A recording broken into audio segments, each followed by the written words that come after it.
그동안 우리는 주일날 시간마다 십계명을 살펴보았습니다.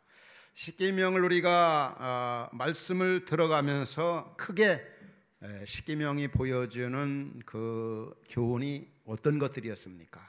첫 번째는 십계명은 우리에게 우리 자신의 제약된 모습을 보여주었습니다. 그리고 두 번째는 십계명은 우리에게 정말 어떤 사람도 행함으로 율법을 지켜서 구원받을 수 없다고 하는 것을 확실하게 보여주었습니다. 십계명 앞에 우리 자신은 죄인임을 인식하고 손 들은 거죠. 나는 절대 하나님 말씀 율법 지켜서는 구원받을 수가 없구나, 이것을 발견하게 되었어요. 또 한 가지는 결과적으로 이 십계명은 우리를 하나님 앞으로, 그리스도 앞으로 인도하는 그런 그 은혜를 받았습니다. 하나님을 의지하지 아니하고서는, 하나님이 보내신 예수 그리스도를 믿지 아니하고서는 어떤 사람도 구원받을 수가 없고 하나님 앞에 나아갈 수 없게 되었다는 것을 우리는 깨닫게 되었습니다. 우리가 아는 것처럼 하나님께서 모세를 통해서 십계명을 주셨죠. 시내의 산에서 40주야 금식기도하면서 하나님께서 이 십계명을 주셨는데, 이 십계명은 이 계명 지켜서 구원받으라고 주신 것이 아니라 구원받은 하나님의 백성들이 성령의 은혜를 힘입어 충실하게 지켜서 율법으로 구원받을 수 없는 우리를 구원해 주신 주님의 은혜를 생각하며 계명 충실히 지켜서 세상 속에서 영향력 있는 그리스도로 살라고 우리에게 하나님께서 십계명을 주신 겁니다. 지금도 우리 축주 특주를 통해서 그 가사 속에 참 많은 은혜를 받았죠. 저는 이 찬양을 들을 때마다 또 부를 때마다 참 눈물이 앞을 가리운 때가 참 많이 있습니다. 그 가사 내용이 그렇잖아요. 낮의 내처럼 밤의 달처럼 그렇게 살 수는 없을까? 예수님처럼 바울처럼 그렇게 살 수는 없을까? 남을 위하여 저들의 온몸을 온전히 바친 것처럼 또 가난한 영혼, 지친 영혼을 주님께로 인도하며 살고 싶은데 우리 자신의 모습을 볼 때 그렇게 살지 못하는 우리 자신의 죄된 모습, 연약한 모습을 보면서 저 자신도 때로는 눈물을 흘리고 또 하나님 앞에 부끄럽고 또 성도들 앞에 창피할 때가 있습니다. 좀 더 십계명의 하나님 말씀대로 좀 살아서 그 하나님의 마음을 좀 시원하게 드리시고 하나님의 이 땅에 펼치고 싶고 그분을 영화롭게 하고 싶은데 그렇지 못하며 살 때가 얼마나 많이 있습니까? 이제 오늘은 특별히 십계명 가운데 마지막 계명이 뭡니까? 오늘 마지막 절 17절에 오면은 내 이웃의 집을 탐내지 말라. 내 이웃의 아내나 그의 남종이나 그의 여종이나 그의 소나 그의 낙이나 물은 내 이웃의 소유를 탐내지 말라. 내 이웃의 집에 대해서 탐내지 말라는 것이 마지막 십계명입니다. 오늘날 이 계명 범죄로 말미암아 우리가 살고 있는 시대가 얼마나 혼란하고 어지럽고 이 죄로 말미암아 추악된 모습들이 많이 있는지 모릅니다. 이웃의 집에 대해서 탐내지 말라. 이 탐욕, 탐심, 온 세상이 얼마나 더러워졌는지 모릅니다. 지난 한 주간도 매스컴을 떠들썩하게 한 게 뭡니까? 바로 15 전과자, 이 범죄자, 살인범, 이 한 사람이 이 전지 발찌를 끊고 그리고 두 여인을 살해했습니다. 정말 이해하기 어려운 그런 끔찍한 그런 일을 저지르고도 전혀 죄책을 느끼지 못하는 그를 볼 때 역시 그가 그런 표현을 하죠. 어떻게 보면 돈 때문입니다. 물질 때문에 돈을 좀 구워달라고 하고 그래도 구워주지 않으니까 또 이미 빌려간 건 달라고 하니까 줄 수도 없고 또 오히려 더 구워달라고 할 때 주지 아니할 때 그런 살인을 행하게 된 겁니다. 결국은 이 물질에 대한 탐욕의 결과가 이 살인까지 오게 되었다는 거죠. 이 탐욕이 얼마나 무서운 죄악입니까? 이런 시대를 살아가는 우리 그리스도인들에게 주님은 말씀하셨습니다. 내 이웃의 집에 여자 아내나 짐승이나 여종이나 남족이나 어떤 것도 탐내지 말라. 그럼 이 탐내지 말라고 하는 의미가 뭘까요? 원래 그 히브리에 보면은 하마드라고 그렇게 표현합니다. 헬라에 보면은 에피두메오라고 그러는데 이 말의 의미는 바라다, 마음에 두다, 어떤 남의 소유, 남이 가진 것에 대한 어떤 강한 욕심, 욕구, 가질 수 없는 그것을 부당한 방법으로 가지려고 하는 그런 마음이 바로 탐심이다, 혹은 탐욕이다, 이렇게 표현하고 있습니다. 형용사적으로 이렇게 설명한다면 더 많이 소유하고 더 많이 획득하려고 하는 이런 그 마음의 악한 그런 태도. 성경은 우상 숭배가 탐심이라고 말씀합니다. 누가복음 12장 15절에 오면은 어떤 부자가 예수님께 나와서 우리 형제가 가지고 있는 돈이 물질이 참 많은데 재판을 해가지고 그 형제가 나한테 좀 더 많은 물질을 좀 주도록 해달라고 예수님께 요청을 했습니다. 그때 예수님이 뭐라고 그랬습니까? 그에게 말하기를 탐심을 물리치라. 사람의 생명이 그 소유에 넉넉함이 있지 아니하니라. 이 물질의 이 탐욕, 탐심이 얼마나 큽니까? 심지어 성경은 탐심은 우상 숭배라고 말씀합니다. 골로새서 3장 5절에 이런 말씀 나오잖아요. 그러므로 땅에 있는 지체를 죽이라. 곧 음란과 부정과 사욕과 악한 정욕과 탐심이니. 그러면서 여러 가지 죄 중에 탐심은 우상 숭배다. 우상 숭배가 뭡니까? 우리 이미 앞서 공부했잖아요. 우상 숭배는 여러 가지로 표현할 수 있지만 하나님보다 더 사랑하는 것, 하나님, 물질을 더 하나님보다 사랑하는 것, 이게 바로 우상숭배인데, 우상숭배 곧 탐심, 탐욕이라고 성경은 말씀하고 있습니다. 남의 가진 것을 탐내는 것, 남의 소유를 내 것으로 착취하고 싶어서 욕심내는 것. 또 다르게 표현한다면 탐욕은 시기 질투입니다. 상대방의 이웃에 대해서 시기하고 질투하고 지나치게 욕심을 부리는 것. 혹간에 이런 설명을 하면은 욕구 가지는 거에 대해서도 정죄하는 것처럼 이해하기가 쉬운데, 결코 욕구는 어떤 탐심, 탐욕과는 다릅니다. 가령 우리가 이 땅에 태어나서 정말 훌륭한 사람이 되고 싶다, 하나님 나라 이웃을 위해서 열심히 공부하고 싶다, 또 아주 큰 인물로 쓰임받고 싶다, 또 더 좋은 환경에서 살고 싶다, 더 나은, 지금보다는 더 나은 삶 속에서 사랑하는 가족들과 살고 싶다, 이런 것들은 결코 정죄할 그렇게 성경은 정죄하지 않아요. 오히려 주님 안에서 이런 거룩한 욕구를 가지고 이렇게 살아갈 때 그것이 하나님 앞에 아름다운 거죠. 여러분의 직장이나 학교에서, 삶의 현장에서 나는 더 훌륭한 직장인으로서 하나님 시장에서 열심히 일하고 싶다, 지금보다 더 큰 좋은 환경에서 일하고 싶다, 이런 것들은 결코 어떤 탐심이나 탐욕에 관련된 그런 내용들이 아니라고 하는, 그런 것과는 상관이 없다는 사실을 잊지 말아야 합니다. 그래서 오늘 본문에 뭐라고 말씀합니까? 우리 이웃의 집에 대해서 탐내지 말라. 그 탐심의 그 대상들을 보면은 어떤 아내나 그리고 남종이나 여종이나 그의 소나 낙이나 물은 내 이웃의 그 가진 소유에 대해서 욕심 부리지 말라는 거죠. 우리가 가지고 있는, 또 다른 사람이 가지고 있는 지식이나 재물이나 미모나 어떤 지위에 대해서 탐욕을 갖지 말라, 탐심을 부리지 말라. 우리 사람들이 가진 이 탐욕이나 탐심 가운데는 보이는 것과 보이지 않는 것이 있습니다. 이웃에 대해서 요즘 보면은 이 권력에 대한 탐욕을 가진 사람들이 많이 있죠. 내가 대통령이 돼야 된다, 내가 뭐가 돼야 나라가 새로워지고. 그러나 그 저변에 보면은 밑바닥에는 얼마나 이 권력에 대한 탐욕이 많은지, 내가 돈을 많이 벌어서 좋은 일 하겠다, 그러나 그 밑바닥에 보면은 이 재물에 대한 이 탐욕이, 탐심이, 또 권력에 대한 이 탐심이 얼마나 큰가, 이런 것들을 스스로 우리가 발견할 수가 있습니다. 그런 것들이 우리 자신에게도 있다는 거죠. 여러 가지 이웃에 대해서 우리는 이웃을 내 몸과 같이 사랑해야 되고, 정말 이웃이 잘 되는 것에 대해서 기뻐하고 좋아해야 되는데 우리 자신의 모습이 그렇지 못할 때가 많이 있습니다. 남이 잘 되는 거, 승승장구하는 거 기뻐하고 즐거워할 수 있습니까? 그게 쉽진 않죠. 그러나 성경은 네 이웃에 대해서 정말 내 이웃을 네 몸같이 사랑하되 시기 질투하거나 이 탐욕의 마음을 좀 갖지 말라.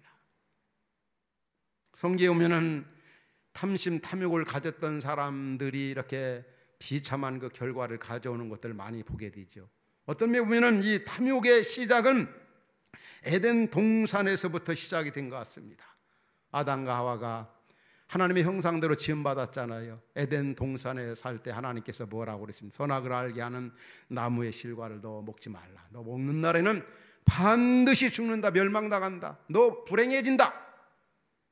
그런데 아담과 하와가 선악을 알게 한 나무를 본즉 보암직하고, 이 탐식, 먹음직하고 보암직하고 어떤 명예, 지롭게 할 만큼 탐스럽더라.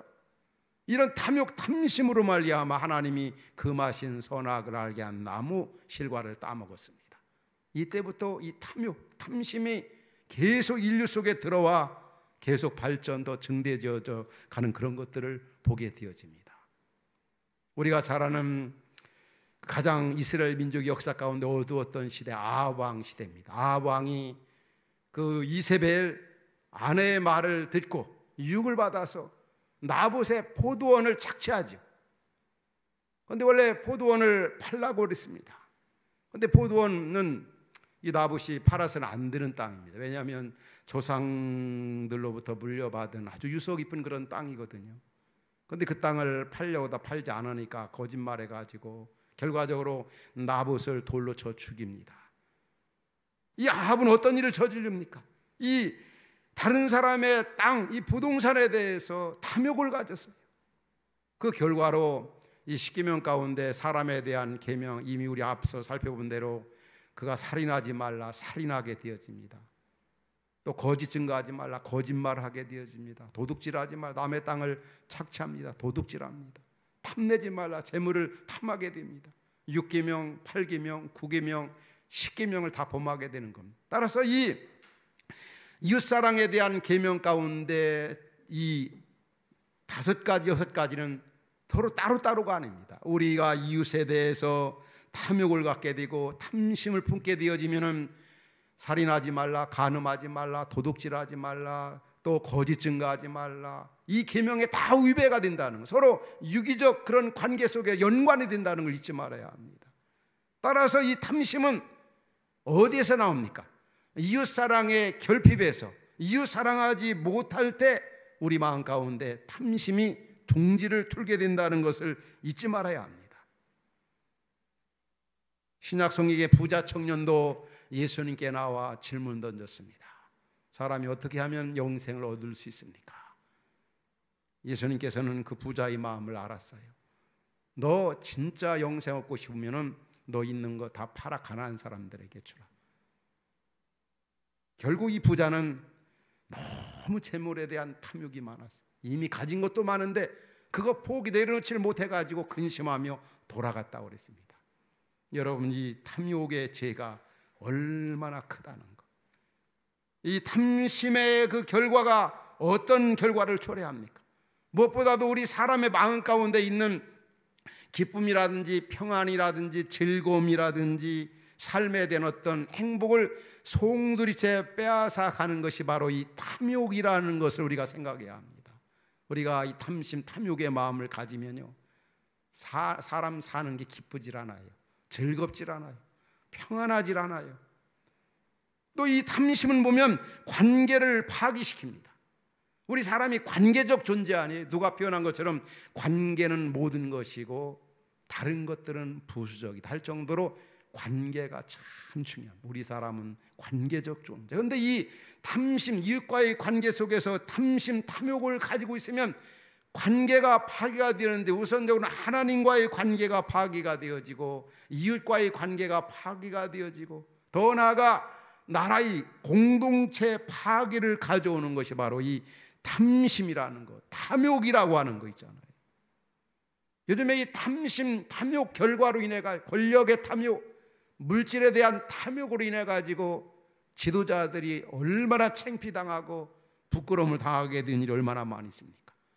이 탐심, 탐욕은 기본적으로 윤리, 도덕에 관련된 그런 내용들입니다. 그런 부분들입니다.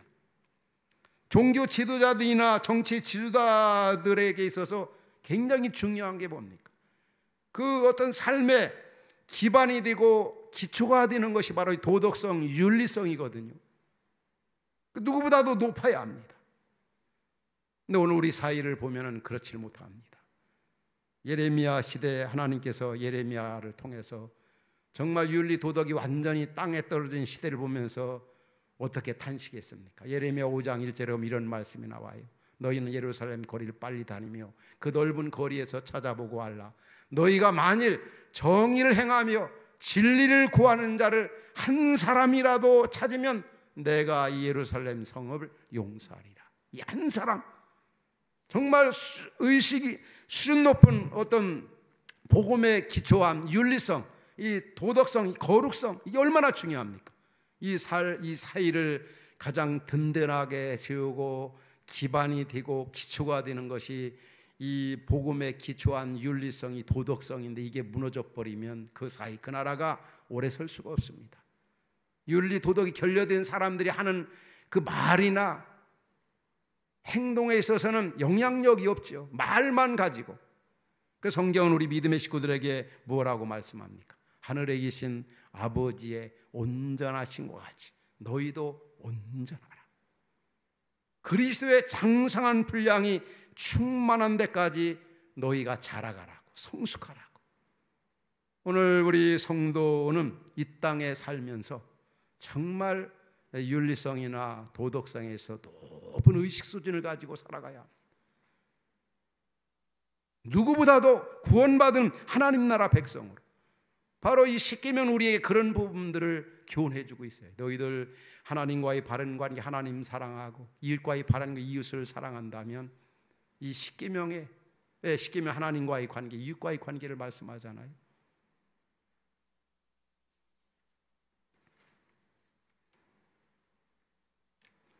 만일 우리 마음 가운데 이 탐욕이 자리를 잡으면은 시기 질투가 막 일어납니다. 자꾸 다른 사람들과 자꾸 비교하죠. 다른 자식들과 또 아내들과 비교하고, 공부 잘하고 그렇지 않은 거, 또 뭐 다른 남편들, 다른 자녀들 잘 나간다, 세속적인 어떤 가치관 속에서 실제로 우리가 지나고 보면은 하나님이 주신 은혜와 사랑과 복들이 얼마나 많이 있습니까?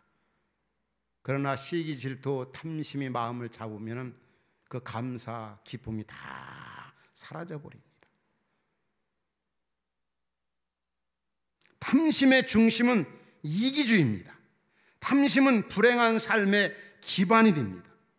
만일에 불행하게 살고 싶으면 탐심을 가지면 불행하게 되어지는 거예요. 탐심의 죄가 얼마나 큰지 역사적으로 보면은 이 교부들은 7가지 죄악 가운데 가장 큰 죄악이 바로 탐욕, 탐심이라고 그랬어요. 뭐 큰 죄들이 많이 있죠. 교만이라든지 질투라든지 분노라든지 어떤 태만, 게으름이라든지. 그러나 이 탐심, 탐욕의 죄는 큰 죄 중에 가장 큰 죄가 바로 탐심이라고 그랬습니다. 그래서 바울은 그 서신에 오면은 나는 이 땅에 살면서 탐심, 탐욕을 가지고 일하지 않는다고 그랬어요. 선교 사역이나 목회 사역 탐심으로 가지 않는다.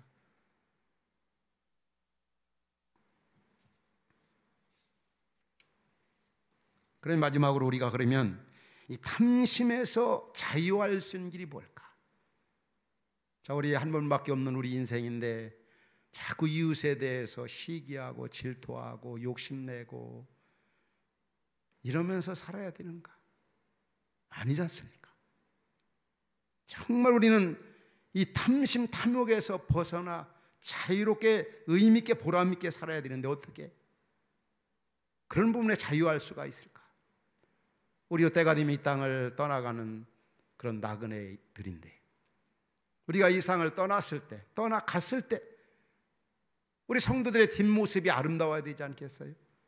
가족 식구들이나 주변에 있던 분들에게 만일에 혹 소극적 측면에서 우리가 혹 누가 세상을 떠났을 때, 그분 참, 그 양반 얼마나 욕심쟁이였는지 모른다고, 얼마나 탐욕이 강했던지, 이런 소리 들어보십시오. 얼마나 창피하고 부끄럽습니까? 그렇지만 그분은 정말 욕심 없이 살았던 분이라고. 그분의 삶은 정말 본받을 만한 삶이었다고. 이런 모습을 이 땅의 자녀들이나 후손들에게 남기고 우리 주님 앞에 서야 되지 않겠습니까? 그렇게 살려면 이 십계명에 충실한 삶을 살기 위해서는 어떻게 될까? 첫 번째는 무엇보다도 이 자족, 현재 있는 그대로에서 만족할 줄 알아야 돼요. 자족, 만족할 줄 알아요. 이대로에서 만족, 이대로에서 감사, 이대로에서 족한 줄로 생각하라는 거죠. 어느 한 부유한 사람이 있어요. 이 사람은 전혀 자기가 지금 그렇게 많은 재산을 소유하고 있으면서도 만족을 못해요. 만족 못할 뿐만이 아니라 감사할 줄도 모르고 또 자기 소유를 가지고 나눠줄 줄도 몰라요. 가진 것만 많은데도 만족하지 않고 감사할 줄도 모르고 또 소유했으면 힘들고 어려운 사람들 나눠줄 줄 알았는데 그걸 못하는 거죠. 그러니까 그렇지 않은 한 다른 사람이 그 부자의 그런 표현을 했어요. 나는 당신처럼 가진 것이 많지 않고 적은 그런 소유를 가지고 있지만 나는 너무 지금 있는 게 너무 만족하다고. 그리고 만족하면서 또 다른 사람에게 나의 소유를 나눠줄 수 있기 때문에 나는 내가 볼 때 당신보다 훨씬 더 내가 더 부자라고. 여러분 진짜 부자가 어떤 사람입니까? 혹 부자처럼 많이 가지고 있지 못한다 할지라도 현재 있는 그것에 대해서 만족하고 있는 그대로에서 이렇게 나눌 줄 알고 자기 소유를 가지고 베풀 줄 알고 이런 사람이 많이 가지고 쓸 줄 모르고 만족할 줄 모르는 사람보다 훨씬 더 부자라고 하는 사실이에요. 우리 그리스도는 이 땅에서 그런 삶을 살아야 되는 겁니다. 현재 있는 그대로에서 만족할 줄 알고 있는 그대로에서 감사할 줄 알고 있는 그대로에서 힘들더라도 나눠줄 줄 알고 베풀 줄 알고 남을 섬길 줄 아는 이런 사람이 탐욕에서 탐심에서 자유할 수 있고 벗어날 수가 있는 겁니다. 오늘 우리는 그런 삶을 살고 있습니까? 구원받은 하나님의 자녀로. 이런 말씀을 소개할 때마다 여러분과 자주 나누는 성경 말씀이 있습니다. 전도서 5장 10절부터 12절에 보면 이런 말씀이 나오지요. 은을 사랑하는 자는 은으로 만족하지 못하고 풍요를 사랑하는 자는 소득으로 만족하지 아니하는 이것도 헛되도다. 재산이 많아지면 뭐라고요? 먹는 사람들도 많아지고 그 소유주 많이 가진 사람이 눈으로 보는 거에는 갖지 못한 사람과 별 다를 바가 없다. 하루에 3끼씩 밥 먹는 거 똑같다는 거죠. 그러면서 12절에 보면 뭐라고 말씀합니까? 노동자는 먹는 것이 많든지 적든지 잠을 달게 자거니와. 이 가난하고 힘든 사람, 노동자 어려운 사람이 하나님이 부자들의 가진 자들에게 주시지 않는 은혜가 있어요. 뭐예요? 잠을 편안하게 잘 자고 또 건강하고 자녀들도 잘 되고, 그러나 부자는 그 부유함 때문에 자지 못하는 거죠. 이 많은 재산, 이 많은 소유, 이제 때가 되면 떠나야 할 텐데 이걸 누구한테 나눠주고 어떻게 관리하고 어떻게 잠을 못 자는 불안한 거죠. 그래서 디모데전서 6장 6절부터 10절에 보면 그런 말씀이 나와요. 자족하는 마음이 있으면 경건은 큰 이익이 되느니라. 있는 그대로에서 만족할 줄 아는 사람은요, 아주 경건 생활에 엄청난 마음의 기쁨, 평화, 즐거움. 그러나 자족하는 마음이 있으면 경건에 큰 이익이 돼. 그러면서 7절에 뭐라고 그럽니까? 이 사실을 우리 기억해야 합니다. 우리가 세상에 아무것도 가지고 온 것이 없음에 또한 아무것도 가져가지 못하리니 그러므로 우리가 먹을 것과 입을 것이 있은즉 그냥 만족한 줄 알라. 이대로 만족한 줄 알라. 그러면서 9절에 계속 말씀합니다. 부하려고 하는 사람들, 계속 부자 되려고 많이 모으려고 하는 사람들은 엄청나게 불행해진다는 거예요. 파멸과 멸망에 빠지면서 10절에 우리가 잘 아는 성경 구절이죠. 우리 같이 한번 읽도록 하겠습니다. 시작. 돈을 사랑함이 일만하게 뿌리가 되나니 이것을 탐내는 자들은 미혹을 받아 믿음에서 떠나 많은 근심으로 자기를 찔렀도다. 여러분 이 말씀 믿습니까? 우리 사실입니다. 우리 자신이 살면서도 경험하지만 우리 주변에 이 물질에 대한 탐욕, 탐심 때문에 망하는 사람, 불행해지는 사람 얼마나 많이 있습니까? 혹 우리 가운데 나만은 그렇지 않다고 생각할 수 있습니까? 조심을 해야 되는 거죠.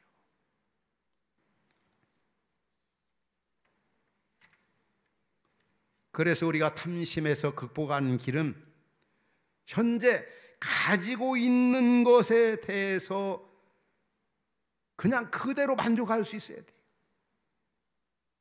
이미 받은 복을 헤아려 보시기 바랍니다. 나 지금 보면 아무것도 없어.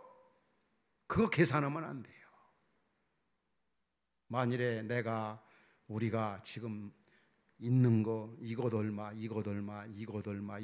해가지고 나 지금 이만큼 가지고 있어 이렇게 생각한다고. 그런데 또 옆에 있는 이웃을 보면은 나보다 뭐도 못하고 나보다 우리보다 뭐도 못한데 오히려 가진 것이 더 많고 더 많으면은 이게 비교의식이라는 게 이런 면에서 소극적 측면에 보면 정말 안 좋은 거예요. 이미 우리는 하나님과 1대1 관계에서 이미 하나님이 주신 거에 대해서 만족하고 감사할 수 있어야 돼요. 방금 여러분과 함께 살펴본 말씀처럼 우리는 이 땅에 아무것도 가지고 오지 않았잖아요. 그런데 하나님께서 입을 것과 먹을 것과 살아가도록 지금 우리 속에 역사하시고 도와주시고 함께 하셔서 우리뿐만이 아니잖아요. 여러분의 자녀들과 함께 거할 수 있는 장막을 주시고 일할 수 있는 터전을 주시고, 이거 계산할 수가 있겠습니까? 그래서 우리는 정말 만족하려면 내가 현재 가지고 있는 거에 대해서 만족도 해야 되지만 가지고 있는 거 계산하지 말고, 왜냐하면 계산하다 보면 있는 게 아무것도 없을 수 있거든요. 그거보다 지금까지 내가 살아온 것에 대해서 있는 그대로에서 만족하고 감사할 수 있어요. 지금까지 주신 은혜, 그럴 때면 하나님 앞에 감사할 것밖에 아무것도 없죠. 근데 자꾸 다른 사람하고 비교하면 나는 뭐도 없고 그 사람보다 나는 뭐도 적고 이러다 보면은 만족이 안 된다는 거죠. 마지막 한 가지는 뭡니까?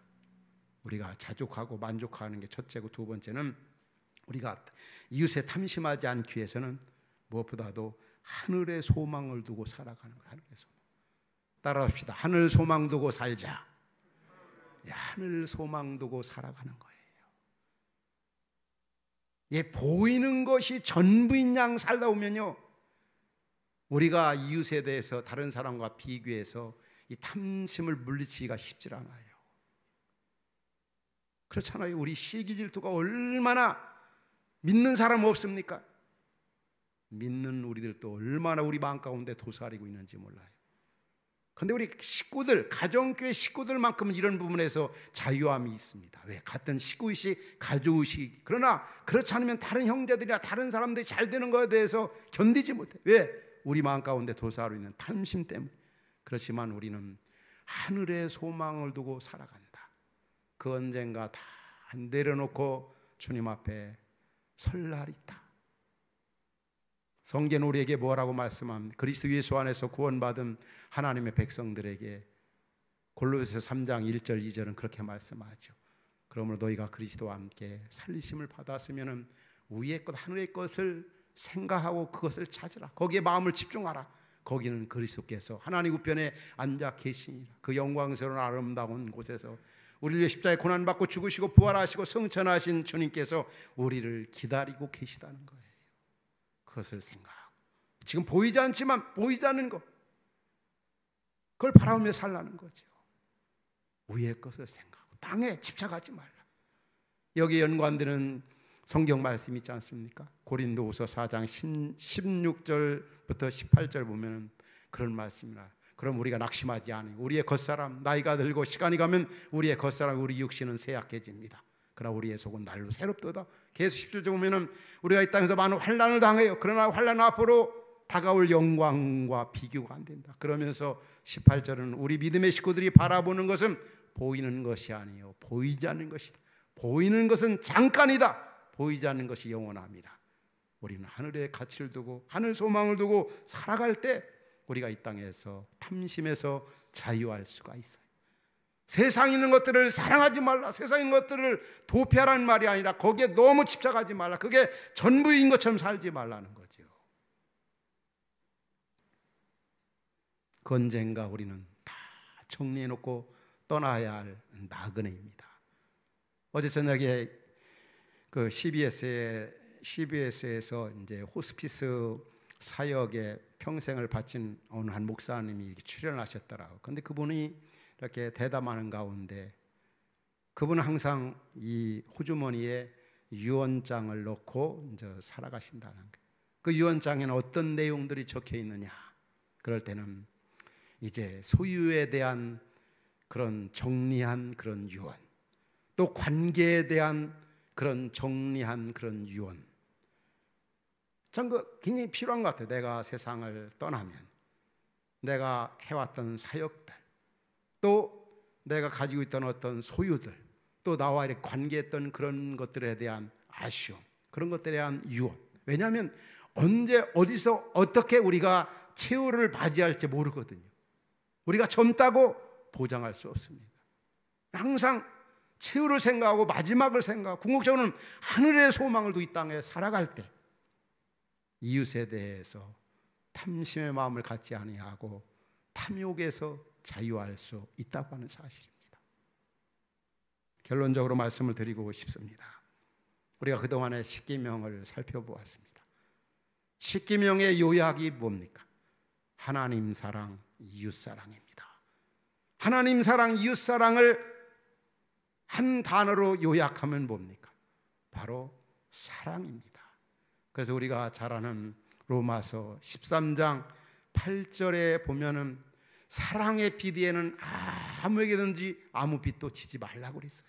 이웃을 사랑하는 사람은 율법을 다 이루느니라면서 10절에 보면 뭐라고 말씀하죠? 사랑은 뭐라고요? 율법의 완성이라고 했습니다. 우리가 하나님 사랑, 특별히 이웃 사랑에 대한 그 사랑이 없으면은 이 십계명을 다 범하게 돼요. 특별히 이웃과의 관계 속에 이어지는 이 계명들, 살인하지 말라, 간음하지 말라, 도둑질하지 말라, 정말 탐내지 말라. 이 범죄는 사랑의 결핍에서 오는 겁니다. 사랑은 율법의 완성. 사랑하면, 하나님 사랑, 이웃 사랑하면 성경 전체 계명을 다 지키는 것이 되는 것입니다. 이 계명을 주신 이유는 구원받으라고 주신 것이 아니라 우리 주 예수 그리스도께서 십자가로 말미암아 완성을 이루셨습니다. 그 은혜와 그 사랑을 생각하면 얼마나 감사합니까? 그 사랑으로 채워지고 그 사랑을 받아서 하나님께서 우리에게 주신 이 십계명을 충실하게 지켜나가는 그러한 은혜가 말씀을 듣는 성도 모두에게 있기를 주의 이름으로 축원합니다. 하나님 아버지,